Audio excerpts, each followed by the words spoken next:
If you could dunk on one NBA player, who would it be? It'd probably be like LeBron, up for debate for the greatest of all time. He's personally not mine. Cooper Flagg has never shied away from making it clear that LeBron James isn't his greatest of all time. That's been known for a while.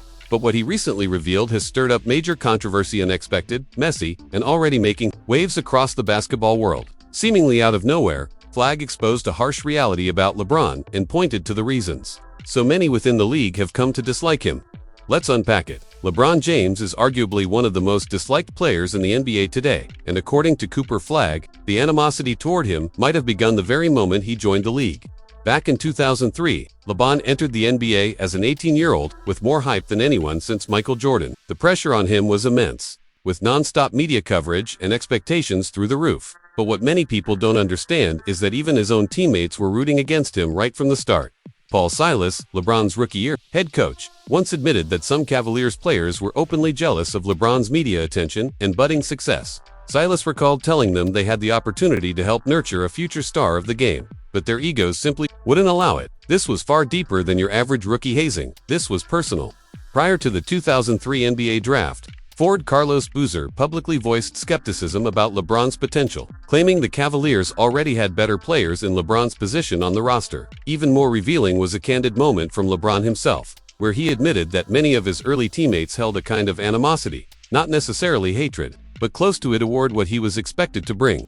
Imagine being just 18 years old, thrust into the limelight, surrounded by grown men who resented your mere presence and potential. Veterans like Eric Snow, Zydrunas Ilgauskas, and Jeff McGinnis offered little to no support, likely feeling jealous over the attention LeBron was receiving. One of the most notable examples of this early hostility came from Ricky Davis, the Cavaliers' leading scorer at the time. Davis was clearly not ready to give up his spotlight to a rookie and was traded to the Boston Celtics after just 22 games into LeBron's first season, a move that seemed directly related to the friction between the two. Davis later explained how LeBron disrupted the established NBA culture. The league, according to Davis, stood for no boys allowed, and yet here was a teenager who was challenging that norm from day one.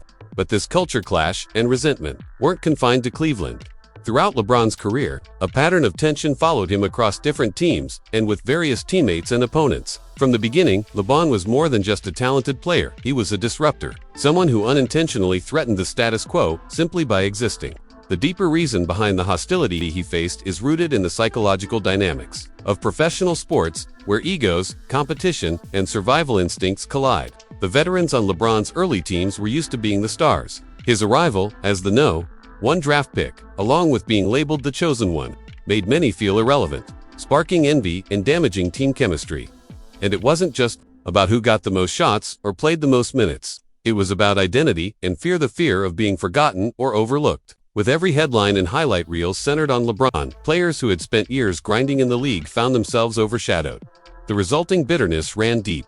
This early resentment would go on to shape the rest of LeBron's career, manifesting in countless public confrontations and long-standing feuds. As LeBron rose to superstardom, the hostility only intensified. It spilled beyond locker room whispers into national broadcasts, with players openly calling each other out and even nearly coming to blows. One of the most jarring examples came from Mario Chalmers, LeBron's teammate during the Miami Heat's championship years. Chalmers recalled a playoff game where, during a transition play, Paul George pulled up for a three-point shot, and Chalmers urged LeBron to guard him.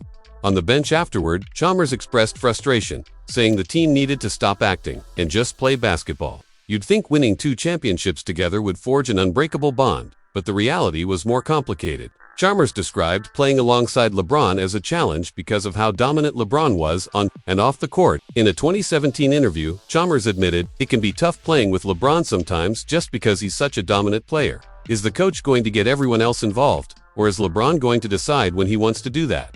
Then, in 2025, a resurfaced viral clip reignited the discussion. In it, Chalmers revealed that during a crucial playoff moment, he called out LeBron for playing soft, saying, "Stop playing like a B******** and go hoop." The confrontation escalated quickly. Chalmers didn't see it as disrespect, but rather as motivation, yet it clearly struck a nerve. He explained how LeBron jumped up at him, visibly offended. Even Udoka reportedly said that calling LeBron soft was one of his trigger points. This wasn't simple locker room trash talk. It was a real, emotionally charged clash in the heat of competition. with a teammate challenging LeBron's mental toughness at the highest level. And Chalmers' comfort in retelling this story suggested it wasn't an isolated case. Tensions were a pattern. No former teammate has been as openly critical of LeBron as Kendrick Perkins. Once considered a close friend, Perkins has transformed into one of LeBron's loudest critics. Their feud dates back decades, making it all the more painful. They first met in 7th grade, played AAU basketball together for the Oakland Soldiers, and later reunited as Cavaliers teammates during the 2014-15 and 2017-18 seasons. But their history only deepened the wounds when things fell apart. In 2024, the breaking point arrived. Before Game 1 of the NBA Finals, LeBron praised Kyrie Irving, saying how upset he was that he wasn't Kyrie's running mate anymore. Perkins was livid, accusing LeBron on NBA Today of hijacking the moment and making the finals all about himself, despite the Lakers not even playing. Perkins ranted, "Here we go again, weaseling his way into somebody else's moment. This is not about you, your team is at home." The feud got even more personal. On the Road Trippin' podcast, Perkins laid bare the emotional and professional strain the rift had caused. He explained that, as a media personality, he has a duty to remain honest and credible, even when it involves critiquing someone he once considered a friend. He said, "I have a job to do. I'm not going to let anyone persuade me to say something I don't believe.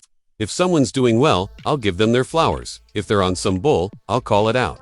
The fallout became even more dramatic when Perkins revealed that LeBron had unfollowed him on social media. In response, Perkins blocked LeBron's phone number. He lamented, "Bro, we go back since like 99, 2000s. I don't need a phone call from Rich Paul to speak on your behalf. You've got my number. If you feel some type of way, hit me up directly.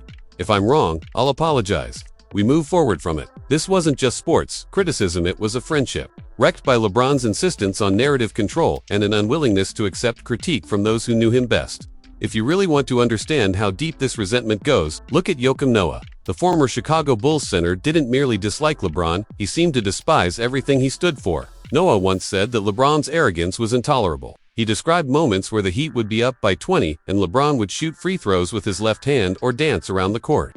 Antics that infuriated Noah. Their rivalry peaked when LeBron was with the Miami Heat and the Bulls were Eastern Conference contenders. Miami defeated Chicago in the 2011 Eastern Conference Finals. But Noah's beef went far beyond losing. He was appalled by LeBron's showmanship and what he saw as constant favoritism from referees.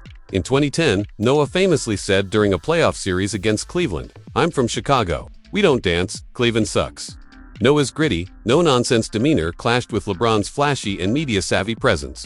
As a symbol of the old-school NBA mentality, Noah viewed LeBron's move to form a super team in Miami as a betrayal of competitive purity, a shortcut to dominance. Even years later, Noah's comments reveal how deeply that rivalry affected him. He felt that officiating always tilted in LeBron's favor, and it only made him more determined to fight back. Of all LeBron's rivals, perhaps none are more bitter than Paul Pierce.